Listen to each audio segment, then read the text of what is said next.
Welcome, everybody, to the NFL Show on the Grueling Truth Sports Network. I am your host for the NFL Show, Mike Goodpaster. Right now, I'd like to welcome in my co-host from the FF Face-Off, Anthony Cervino. How you doing, Anthony? I'm doing awesome, Mike. How are you?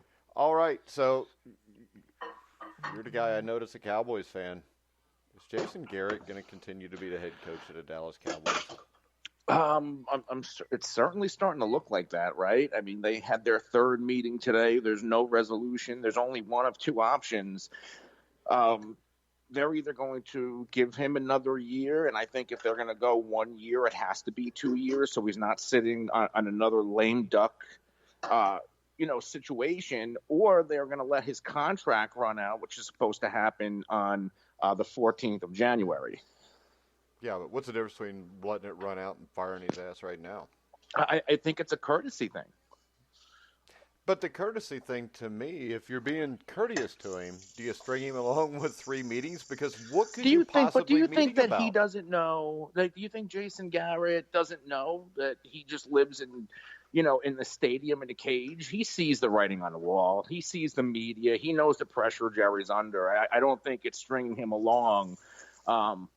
Per se.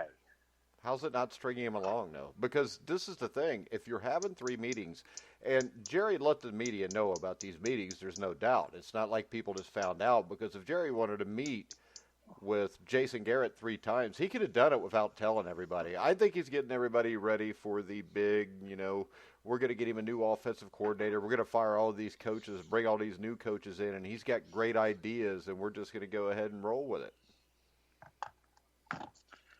I mean, yes, there's always that side of it, too. Maybe he's going to offer him a front office role. Man. Yeah, you could. But my question is this. Right now, then, if he's going to wait a couple weeks, who are the guys that he would be looking to replace him with? I mean, I know I've heard Urban Meyer was interested. You always got Lincoln Riley's name up there. But it looks like if he wanted to get this done, he would just do it. Yeah, in theory, yes, but it's not like a year where it was like last year where I feel like there was like 6 to 8 head coaching vacancies. What do you have, really? Rivera was scooped up by the Redskins. You have the Giants, the Browns, potentially Dallas, and Carolina. Yeah, and the problem is, though, I don't know that if you have 4 qualified candidates that are going to be interviewing for those jobs. There's McCarthy. I know you're not a big McCarthy fan. No, but because he sucks. We've already went through this. See, I would love Mike McCarthy in Dallas. I would also love a Greg Roman. But the fit for McCarthy, where I fear him going, because I do like McCarthy more than you do, the perfect fit, and I think there's a tie, is with the New York Giants, because you have to remember the Maras, they hired Ben McAdoo from McCarthy's staff a couple of years ago. Well, and look how that turned out. Yeah. But McCarthy's, he's a Super Bowl winning coach, won a lot of divisions. And with those offensive pieces, the reports I've heard with Mike McCarthy has been doing in his year hiatus from the league, that he's been with other coaches going over film, adjusting his system. Yeah, because his system was crap. How about that? And the fact that the Giants might hire him would tell me you don't want him, because the Giants have not been real successful hiring head coaches outside of Bill Parcells and Tom Coughlin. Right, but look who Jim Fossil, wasn't he a first-time head coach? They hired a lot of first-time head coaches, and it probably has the same hit-failure rate as hiring somebody who's done it before and has had success. Yeah, but how many Super Bowl winning coaches are out there in free agency or free agent head coaches who have won a Super Bowl? Not many. There's guys who've gotten there. Yeah, like Ron Rivera. Right. But McCarthy at least has a winning Super Bowl on his resume. And unlike Rivera, who's only had 3 winning seasons, including that Super Bowl year in 9 years, McCarthy, 10 years in Green Bay? Maybe 2 losing ones? And a division title most of the other time? Yeah, but if Ron Rivera would have been in Green Bay with Aaron Rodgers, he probably has the same success. And if you put Mike McCarthy in Carolina, maybe he never gets to a Super Bowl. A lot of it's just the situation you're put in. And my worry here is Jerry is comfortable with Jason because Jason will do what he asks him to do. And I mean, I just don't know unless they're going to move him into the front office. That's the only reason I could see for doing this 3 times. I mean, other than that, there's no other reason to do this if you're going to just fire him and get rid of him. So there's something going on that he has plans for Jason Garrett still with the Cowboys. I mean, if he was in a front office role, is that the lesser of two evils? I don't know why you'd want him even around the franchise. Listen, I mean, for what it's worth, I mean, you never know. Like a guy like Tom Coughlin didn't work out in the front office, but Jason Garrett, I believe he came from, he played in Princeton. He's intelligent. Maybe he's better off in the front office. I mean, Jason Garrett also had a nice couple of years drafting players. Maybe they want him in some kind of a personnel role to help along the Joneses. Whoa, come on now. Who really thinks Jason Garrett drafted any players in Dallas? Final say is Jerry Jones. Yeah, and the final if he's moved into but... the front office, that's because he's a yes man. So I don't know. The only thing this tells me, if Jerry Jones does not completely fire him and get him out of the organization, is Jerry Jones is still looking for yes men. Well, if he wants to win, he'll go another direction. Yeah. Well, I think that he ought to just make himself the head coach. Well, go Al Davis. Yeah. Well, he can't go Al Davis because, see, the difference is this. Al Davis didn't have anything to do with coaching John Madden and Tom Flores' teams. And the thing is this. When it gets down to personnel, why wouldn't you listen to Al Davis? Why would you listen to Jerry Jones? There's a track record with Al Davis, who was a head coach for the Raiders, that was very successful when he was the head coach. So everybody knows he knows football. Jerry Jones played for the Arkansas Razorbacks and became a businessman. Nothing there screams, that you should respect him. And it's kind of like the Bengals. When Paul Brown was running things, if Paul Brown tells you to do something and you're a football coach, you'd be crazy not to listen to him. But when Mike Brown, who was just a quarterback at Brown or Dartmouth University, tells you to do something, you wonder why. I think there's a big difference between Al Davis and Jerry Jones. Al Davis was a brilliant football mind. He was a brilliant football coach. And he was a brilliant GM until he got senile. I mean, if you look at this, he built the Raiders from, 63 or so to about 66. Then he became the owner. He helped with the AFL-NFL merger. I think wasn't he the AFL commissioner for a little while too? It was either him or Hunt. Well, I think they both were at different times, but I think Davis was there. And then Davis becomes the owner. He hires John Madden, which nobody else would have done at the time. He was a guy in his late 30s that had just been a position coach. He steps in. They win Super Bowl 11 with John Madden, and John Madden wins 100 games in 10 years. And if John Madden was listening to Al Davis, well, he should be. Al Davis was brilliant. And then he brings in Tom Flores, who nobody else would give a head coaching job to. And Tom Flores wins 2 Super Bowls. And I hear people all the time saying Al Davis had all this control. I think Tom Flores coached his team. I think John Madden coached his team. I think Al Davis suggested stuff, and they did it. But Al Davis had a track record that would tell you want to listen to him. Jerry Jones does not have that. Jerry Jones, I want Jerry Jones running my company if I'm drilling for oil. But if I'm trying to coach a football team. The unfortunate side of it, we all know how it should be, but the reality is it's never going to be like that. So maybe he does need somebody who he trusts. They say that he sees Jason Garrett as like a son. A mouthpiece, yeah. The way he does his son. So, see, the problem is this. Even if he trusts them, they're still going to have to do what Jerry says. And as long as this organization is doing what Jerry says, I'll make this prediction right now. I think 3 or 4 years from now, the Dallas Cowboys will be an absolute mess again, the way they were Dave Campo, Chan Gailey times. Yeah, all it takes is lose a few of these free agents and 1 or 2 bad drafts, and you're the worst team in this division again. Right. I mean, it's hard to argue that it can't happen sooner, despite the talent they have. Yeah. Because we know one thing. I'm hard on Ron Rivera, but he's going to change the culture with the Washington Redskins. If Daniel Snyder allows it.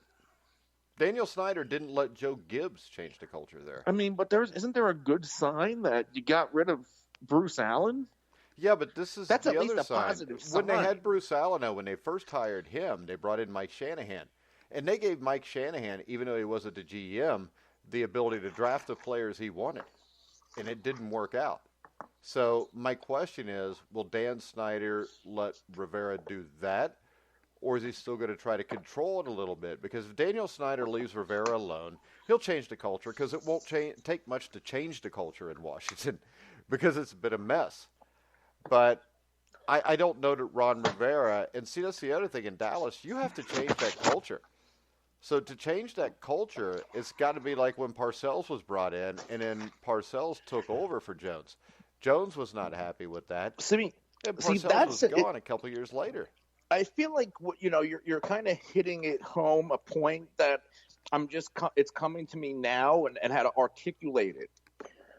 But I think it's a sign of how bad things really are in Dallas, because this isn't a team like the Browns, who they're youth. They don't really have that veteran presence.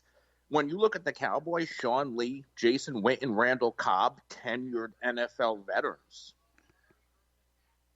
And if they still can't get up for a game, there's a clear issue with the culture. And the thing is this, no matter who you are as a head coach, I don't care if you're taking over a high school team, a college team, or an NFL team, you have to be able to put your imprint on that program from the get-go. You have to change the culture. And if you can't change the culture, it's just going to be the same thing over and over again, because every coach will come in and say, I'm going to change the culture. The perfect example is Dabo Swinney or Nick Saban. Either one of those guys is a great example, because Alabama and Clemson had good football programs in the past, but they'd been down for a decade or so. And they both did this different ways. Nick Saban came in. Nick Saban hired the best coaches he could find. He out-recruited everybody. And by out-recruiting everybody, he got players in there that were great players. He demanded a lot of them, and it was different in the culture because Alabama was not recruiting from 1994 to when Saban got there. Now, Dabo Swinney goes to Clemson, and Clemson's a different case because Clemson they had Danny Ford in the early 80s when they won the NCAA championship in 1982, but the culture change Dabo Swinney did was something that he couldn't go out. He didn't have the money to go out and recruit like Alabama. He didn't have the money to pay his assistant coaches like Alabama. So what he did, he built his culture more from a personal perspective, where he comes in and he shows everybody he gives a damn about them. And those kids will fight for him because of that. And he builds this program that now everybody knows that if you go to Clemson, it's like a family. There's no me at Clemson because it's about us as a group. And the thing is this, you could sell that like Alabama could sell their program now because it's turned into being highly successful.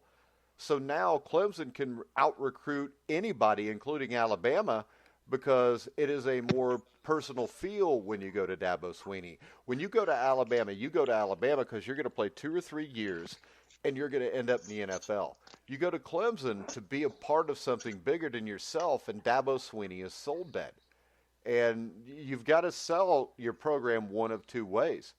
And the thing is this, with the Dallas Cowboys, it's not either way. You know, every once in a while they go out and buy an Amari Cooper. But once again, I think Amari Cooper is a wonderful wide receiver. But Amari Cooper's not a guy you win with. You know, I think this. I'm not real sure Ezekiel Elliott is a guy you win with. Because I think he's a guy that kind of puts himself before the team. And, you know, if you look at the New England Patriots. Ezekiel Elliott wasn't calling those plays. I don't care. That's not what I'm talking about. I don't care about plays. He wasn't choosing to throw the ball with Dak 44 times a game. All I'm telling you is in a one-score game. To me, he seems slightly selfish. You know? I mean, he's done a lot of stupid things in his career, whether it was in high school, at Ohio State, or with the Cowboys, where there's multiple times he's been suspended. And the thing is this, if you're getting suspended for doing the wrong thing, you got to ask, how important is it to him to win?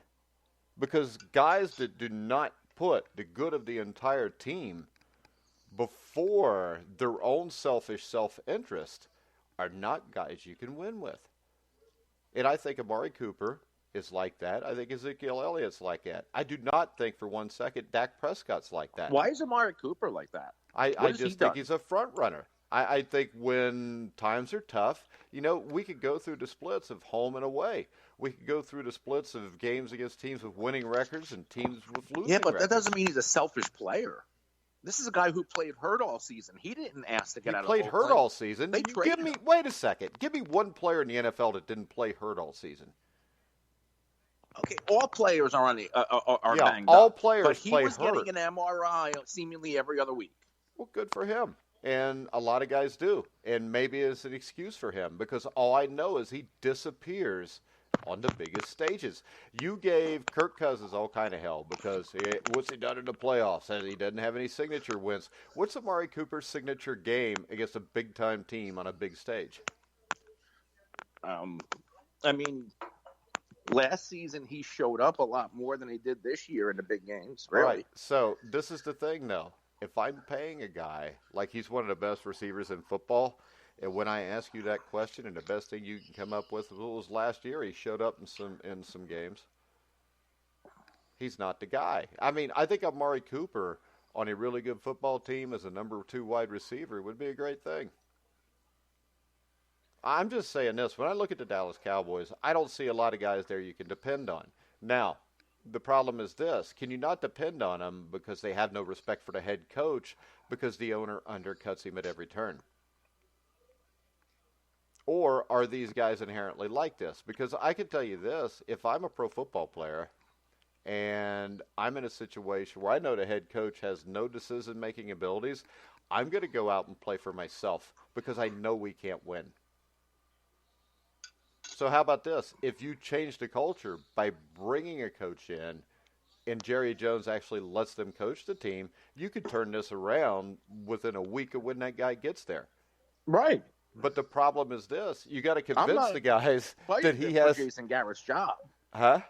I'm not fighting to keep Jason Garrett. I know you're not. But what I'm saying is this. This is up to Jerry Jones if he ever wants to win a Super Bowl in his lifetime. Because he won a few 30 years ago, and he decided that it was more important to look out for his own self-interest. And all I'm telling you is this. Amari Cooper, Ezekiel Elliott, somewhere else, I may not think the same thing about them. But it's really hard if you work for somebody who is more worried about how he looks than whether the team wins or not. And that's the way I take the Dallas Cowboys. It's more about glitz. It's more about being a reality TV show than it is trying to be like the New England Patriots or the Pittsburgh Steelers who consistently win and do things the right way. Except for the possible cheating stuff in New England. But go ahead. Right. So, I don't know. I think all this just comes from the top, No, it does. It 100% does. Yeah. So, I would be interested to see who they hire because I would think if they were to bring in an Urban Meyer or a Lincoln Riley, I would probably, even though I'm not convinced on Urban Meyer being a great NFL coach, hell, I'm not convinced on Lincoln Riley, but I think to get either one of those guys, he's probably going to have to cede control to them. Where, see, Greg Roman, I don't know if he would cede control to Greg Roman. Well, then hopefully Greg Roman's smart enough to make the best decision for him. Yeah, but, there's only so many jobs in the world that'll pay you $5 million a year. Right. That's why I'd always say with Marvin Lewis, at some point he ought to just come on a press conference and say, guys, this isn't my fault at all. This asshole over here won't let me do what I want. He won't let me get rid of the players I want. And the thing that was amazing, and this is why I crazily think that Marvin Lewis in the right situation could win a Super Bowl as a head coach. because even under the circumstance where he's constantly having his legs cut out from under him, the man made the playoffs like 7 times in 14 or 15 years. Yeah, I think Marvin Lewis gets a lot of heat, but undeserving. It's like Andy Dalton. Yeah. I mean, they basically were in a situation where their hands were tied behind their back. And it's a shame that Dalton got hurt at the end of the 2015 season, because that's a team that would have at least won a playoff game and maybe a lot more. So the difference with Jason the Bengals Garrett, just had bad luck with. I mean, wasn't it Carson Palmer too? Yeah, Same Carson situation? Palmer, 2005, during the playoff game. That's that. So, do you believe in that T.J. Hushmanzada terrible towel? No, I thought that was awesome. Heads? I mean, you know what? I mean, sometimes I have a terrible towel I wipe my butt with if I'm in the mood. Oh, see, there you go. I don't care. This is the thing. I don't believe in curses or jinx. Why would you get a curse or a jinx? Who would make it so it's a curse? Nobody's ever explained that to me. What are those? I don't know. Yeah, I mean, come on. The shamans. Shamans. But see, I believe there's a God, not a shaman, and I don't think God really cares about who. I don't think God cares who wins the Super Bowl. So I don't think there's any curse either way. I think this: when you have a curse like the Cubs or the Red Sox did, you know what that curse was? It was bad ownership. I mean, the Cubs and the Red Sox were poorly owned. And, I mean, Babe Ruth was traded in 1919 for money. I mean, he was traded for a couple $100,000, which was a ton of money back then. But you still, today, if you see a baseball player traded for money, you know he's not very good. You're just trying to get rid of him. And then the Red Sox after that, the Yankees basically ran it into the ground. They got lucky and got Ted Williams, but they still couldn't get back to the World Series. And then when they get to the World Series in 75 and 86, they just happen to play teams that were better than them. And with the Cubs, the curse of the Billy Goat? Come on. Who believes that crap? You know, they last won a World Series in 1906. It took 110 years to win it. And if you look at the Cubs over those 110 years, probably 80, 85 times out of those 110 years, they came in last place because they were poorly owned. So they had the curse of having poor ownership. The Bengals' curse is poor ownership. The Cowboys' curse, which is over 20 years now, is poor ownership. All these curses have the same thing: bad ownership.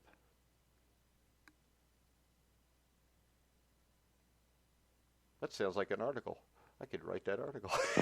Sure, that actually sounds pretty interesting. But it is true. I mean, if you think of all the curses, you know, there's no curse of the Yankees. And the Yankees have done stupid stuff before. Hell, they had George Steinbrenner. I mean, you hear about all these teams. The New York Rangers had a curse because they'd went like 70 years or so without winning a Stanley Cup. But most of those years, they were poorly owned. They changed ownership in the early 90s. In 1994, they won the Stanley Cup. So they broke the curse of poor ownership. So the Bengals or the Cowboys need to break the curse of poor ownership. The Detroit Lions, you know, you got the curse of Bobby Lane because they haven't won since, 1956 or 57? Well, what's the one thing they've had since then? Well, they've had the Ford family and poor ownership. Same thing, you know. Right. The Colts had a curse from 1958, I think was the last time they'd won it, up until they won the Super Bowl against the Bears 30 or 40 years after that. Their curse was Irsay. Their curse got broke because he got Peyton Manning. You know, so my hope is the Bengals' curse gets broken because of Joe Burrow, because we know the ownership's not going to step down, and we'll transition that. We look at the Colts, who still have poor ownership, but they don't have Peyton Manning anymore. But they do have Jacoby Brissett, and Colts general manager Chris Ballard says the jury's still out on Brissett's future at the quarterback position, and he thinks he deserves another look in 2020. I don't know. Do you think this is smoke and mirrors because Luck's coming back? Or do you think this is just poor ownership to not try to go find a quarterback? I feel like I've said it before. I heard the rumor a couple weeks ago about the possibility of Andrew Luck, and I'm a conspiracy guy. We know that Jim Irsay, he knew whether Andrew Luck told him or whether he was putting the pieces together, he knew Andrew Luck was not going to play in 2019 a long time before he told his season ticket holders. I think Andrew Luck's going to come back. I mean, he's young enough to come back. If you look at Andrew Luck's track record, this is a guy who spent a lot of off seasons rehabbing. He had a lot of pressure under him. Maybe he just needed a year off, and he's going to come out of retirement. What are the odds in Vegas on that? I don't know, but I would take him. I would take the opposite. I don't think he's. I mean, is he beat up like? How is he with head injuries? Because I thought with Andrew Luck, it's a lot of body injuries, and this seems like it's usually the guys with the head injuries who really step out.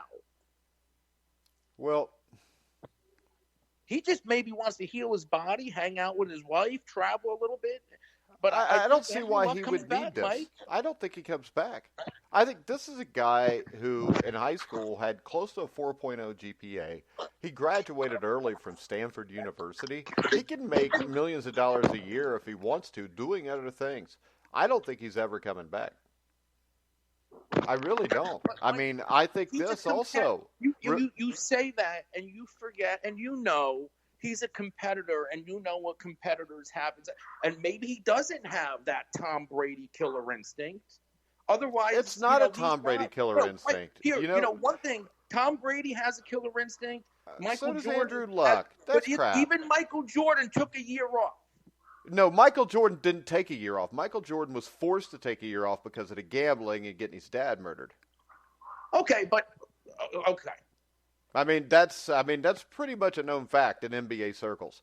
I've talked to I'm not in the NBA circle. I've talked to a ton of guys that basically he went and played baseball for a year and a half because they were going to suspend him if he doesn't, because he got in really bad. And just go today and look up the case of Michael Jordan's dad and how they found him dead and how he was killed on a road, or taken on a road out by himself and basically murdered.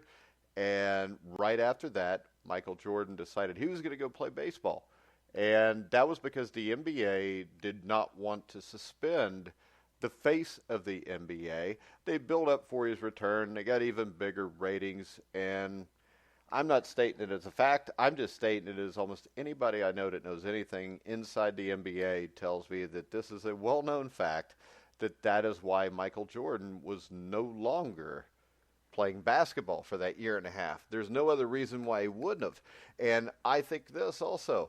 Andrew Luck, I don't think you can. The fact that he played through all those injuries, through all those years with bad offensive lines, still drug his team to an AFC championship game, I don't think you could say he's not like Tom Brady, because we don't know what Tom Brady would have been like being put in that exact same situation. Because you can be the most competitive man in the world and realize that you have a wife and kids, and that's more important than football. And, I want to be able to play with my kids when I'm 45. I don't want to be in a wheelchair somewhere drooling all over myself. So I don't think this has anything to do with competitive spirit. That would be like saying the Borland kid who was, a great defensive player for the 49ers for a year, didn't have competitive spirit. You can have competitive spirit and still not be an idiot. And football's a really rough game. And if you feel like that your life is going to be altered down the road, you don't play. I mean, I've interviewed a bunch of guys that have issues on our Legend show. And I would say 75%, when you talk to them off air, will tell you, I wish I would have never played. Now, there's 25% that they don't care. They'd have done it all over again. But I'll guarantee you almost anything. If you ask Steve Gleason or Ricky Dixon, who get ALS from this sport, I guarantee you they wouldn't have done it if they had to do over again. So I don't think this is the way it used to be. I think people understand the risk better now. I would never say, because I watched Andrew Luck play football, and Andrew Luck had as much competitive spirit as anybody. But there comes a point where you have to weigh what's important. Now, maybe Tom Brady doesn't like hanging out with his wife and kids as much as Andrew Luck does. But I can tell you this, Tom Brady hadn't had many injuries, and remember this, Andrew Luck, even though he played successfully last season, did not throw the ball the way he used to. And there is also always the part here that maybe he's so competitive, maybe he doesn't want to play again unless he can throw the ball with the zip he used to, and maybe he can't. I mean, he did have, shoulder injury? He had a bunch of different injuries that would affect his ability to throw a football.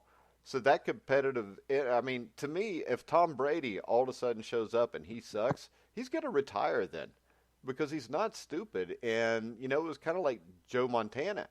Joe Montana would have played forever, but he got to the point with his back and his shoulder, and he had so many back surgeries and shoulder injuries that, once he couldn't make that throw anymore, he had to retire because he didn't want to embarrass himself. I think Andrew Luck needs to stay out if that's really what he wants to do. I mean, he had a good career. He made a lot of money. Nobody in his family is ever going to have to work again, which they probably didn't anyways, just because of his dad, who's pretty much a genius. But what if he wants to win that? And I understand all of that. But what if he wants to win a Super Bowl? He's not going to win it in Indianapolis anyways. He would have to go elsewhere. I mean, once again, the Colts, poor ownership. I mean, Peyton Manning just got lucky to play against Rex Grossman the one time he made it to the Super Bowl with the Colts. Well, they made it twice. They got beat by the Saints. But, I mean, I don't know. Is a Super Bowl worth risking your health? I mean, if I told you right now, Anthony, you could have played football till you were 25 and you'd have won a Super Bowl ring, but today you would be in a wheelchair with ALS or you'd have CTE, would you really want that football career? Would that ring mean that much? No, but what? But there's that chance where you don't get it, and yes, you're dealing with chronic pain. Yeah, and is chronic pain? But let me tell you it? something. Mike, I don't know if you know this. I've said it on there many of times. When I was around 25, I got T-boned. Ended up getting a cervical fusion. I have arthritis in my spine. I still work out. I still, I do have to do things different, but I still do a little bit of bodybuilding. I don't compete, but I'm in pain every day. It's chronic pain. Yeah. And if you told me you're going to be in this pain, but you get a Super Bowl ring and you get a couple of years in the end, absolutely I would do it. Because it's the alternative. I'm not a professional athlete. And I got into a car accident, and my life is living the same way. And things happen, and it's not really because you got in a car accident, but you probably don't have to worry about the CTE when you're 35 or 40. No. So, but I'm saying it's there are not degrees. You're taking a risk when you step out under the bed. Yeah, but I'm not saying that. What I'm saying is this, though. There's a difference between taking a risk and a calculated risk. And I think Andrew Luck looks at this risk and calculates that maybe it's not worth it. Because winning a Super Bowl, I mean, Dan Marino was a great quarterback. Never won a Super Bowl. Only got to one. You can be the greatest quarterback in the world and never be on a team good enough to win that Super Bowl. I mean, Kenny Anderson, Dan Fouts, Jim Kelly, all great quarterbacks. Never won a Super Bowl ring. So if he plays another 5 or 6 years, does he even have a 50% chance of winning that Super Bowl ring? I mean, Drew Brees hadn't been back in, over a decade? And he has put out unreal numbers, and he could have won it the last 2 years, but you had a freaky play and a bad officials call, and he doesn't even get to the Super Bowl either year. There's so many things that come in play here. I'm just saying, after you've played in the NFL for that long, and he took a massive beating all the time, I think it's safe to say with the beatings that Andrew Luck took, he's going to be in pain probably the rest of his life anyways. And when you look at that from his position, do you want to risk it being even worse right now? And I'm saying this, if he comes back, I hope that he wins the Super Bowl if he's not on the Colts, because I don't like the Colts. But, I mean, I love Andrew Luck. I mean, the best two quarterbacks I saw coming out of college in the last 40 years were him and John Elway. Right. And I think if they'd have put any kind of offensive line in front of him in Indianapolis, people would have forgot about Peyton Manning because he'd already won him 2 or 3 Super Bowls. That's how good I think Andrew Luck was. So I wouldn't mind him playing. It just, to me, he seems like a guy that maybe football's not even his number one priority. Right. And it shouldn't be if he's got a wife and kids and he's already got, $100 million in the bank. I mean, I'm really competitive, but if I had $100 million in the bank, some of that competitiveness probably would have wore off. Let's go hang out at the beach. See who can throw a rock farther into the ocean. That's enough competitive spirit then for me. Um, let's see. Anything else you want to discuss? No, I think we got it all. And then tomorrow, what? We do the playoff preview. Yeah, we will preview all 4 playoff games tomorrow. We'll talk about J.J.Watt then. It looks like J.J.Watt is planning on playing this weekend, Anthony. Yeah, he is, and he's taking a big risk. Yes. And do you think that he should? Do you think the Texans should? I mean, this is kind of your franchise player here, outside of Deshaun Watson. I get it, but how many years does JJ, I think of him almost like the Rob Gronkowski of pass rushers with the way he plays the game, the way he doesn't take a second off, and the way, he plays through injury most of the time. So we don't know how long J.J. Watt has left in his tank to play at the level he's playing now. And if you look at the AFC South, the Titans aren't, if they retain Tannehill, and they should, and they have Derrick Henry, who's still on the good side of 27, the Titans aren't going anywhere. The Jacksonville Jaguars, they have a lot of talent. They have picks. And then the Jaguars aren't going anywhere. Who could potentially get Andrew Luck back. So if you're the Texans, you're going to go take a shot. Andrew Luck's not coming back. Okay.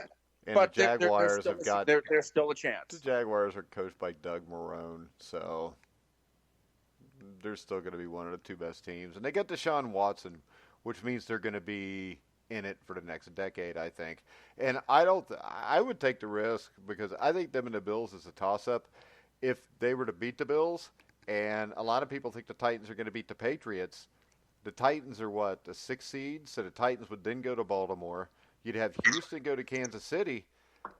I mean, there's no reason here, as tight as I think the AFC East, and I know a lot of people think this is just a Baltimore coronation, but I think that any team in the AFC playoffs, I think, could end up in the Super Bowl, including the Bills and the Texans. Absolutely, it's a toss-up. Because the Bills-Texans, I think, is a complete toss-up.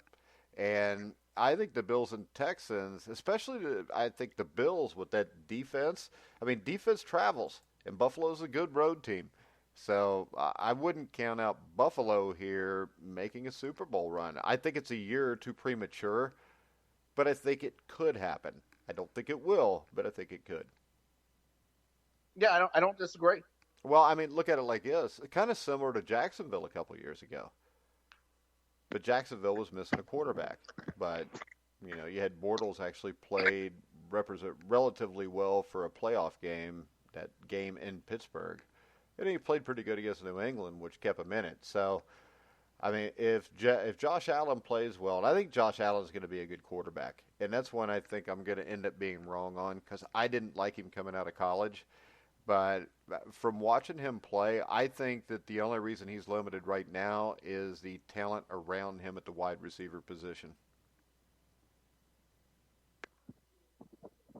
Yeah, I think they're definitely good enough to win over this weekend. Yeah. And what they do beyond that. Well, you got to remember this. I mean, and the reason I think the AFC is wide open, and we'll get into this more tomorrow, but you got a New England team that looks old. You've got a Kansas City team where you have questions about Andy Reid. I mean, playoffs, 15 times, made it to the Super Bowl once. And then Baltimore, you got the questions because Lamar has not done this in a playoff game yet. And anybody that says, well, that doesn't, well, ask Peyton Manning and guys like that, because a lot of times there's guys that aren't quite as good in the playoffs as they are in the regular season when there's not as much pressure.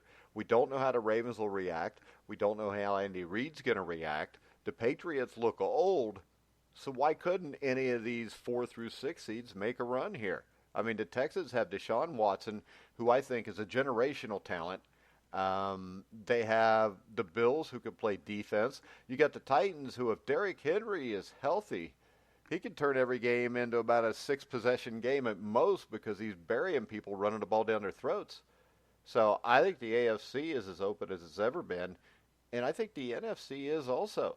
I mean, the NFC, if Dalvin Cook is healthy, that Vikings team is extraordinarily dangerous for anybody to play, and they're the 6th seed. Seattle, I know I keep saying they're not a Super Bowl contender, but I have to be a moron. I have to be a moron to continue to say that because, it went down to the wire last week, and they barely lost to the Niners. Game was decided by an inch. The game before that, they beat the Niners in San Francisco, and they're the 5 seed. The 4 seed is the Philadelphia Eagles. They're the only team that I think really doesn't have a chance unless they get their number one receiver. If they get their number one receiver back, Deshaun Jackson, they get Zach Ertz back, then all of a sudden they're in the conversation. Now, I think without those guys healthy and Jordan Howard also, I don't think they're really in the conversation. Maybe they can pull an upset here or there, but they're not going to make a Super Bowl run. But if they're completely healthy, then all of a sudden you've got all 6 teams on both sides where I could come up with a scenario where they could end up in the Super Bowl. Right. And usually it's 1 or 2 teams in the AFC and maybe 2 or 3 in the NFC. So I think these playoffs are going to be as good as we've seen, at least parity-wise. Now, I'm hoping it's parity-wise and it's not mediocrity instead of parity, if you know what I mean. So I just hope we don't see a bunch of 7-3 games in the AFC, at least these first 2 games. But, all right, tell us where they can find you on the FF Face-Off with Mike Hoff, Anthony. You can follow me on Twitter at The Real NFL Guru. You can follow the show at the FF Face-Off. We can be found on all the top social media and podcast platforms, as well as live streaming on YouTube, Periscope, and Twitch. And we will be going live today either at 3:45 or at 5:30. All right, guys, so make sure you check them out. You can check them out on thegruelingtruth.com also when that shows up, as long as Jeremiah, just make sure you tag Jeremiah. With us, we will be back at noon tomorrow to break down all the NFL playoff games. We're going to have a guest one way or the other. Maybe we'll get Shelley, or maybe I'll get a hold of Randy Cross, see if he wants to come on, if it's not too short a notice. But we'll be on live at noon. So make sure you follow us at Grueling Truth, because if you're following us there, when our shows go live, you'll know about it because we'll tweet it out as soon as it does. And then also tomorrow at 2 o'clock, Ken Sterling will be on with the Indiana Basketball Weekly Show. And then at 4 o'clock, I'll be on with Xavier broadcasting legend Andy McWilliams for the Xavier Basketball Weekly Show to look ahead to the Xavier St. John's game this weekend. So we're going to go ahead and wrap it up for today. I want to remind you, you can hear us on iHeartRadio, iTunes, TuneIn, Spreaker, Stitcher, YouTube. You name it, you can find The Grueling Truth. For Anthony Cervino, I'm Mike Goodpaster. You've been listening to The Grueling Truth, where the legends speak.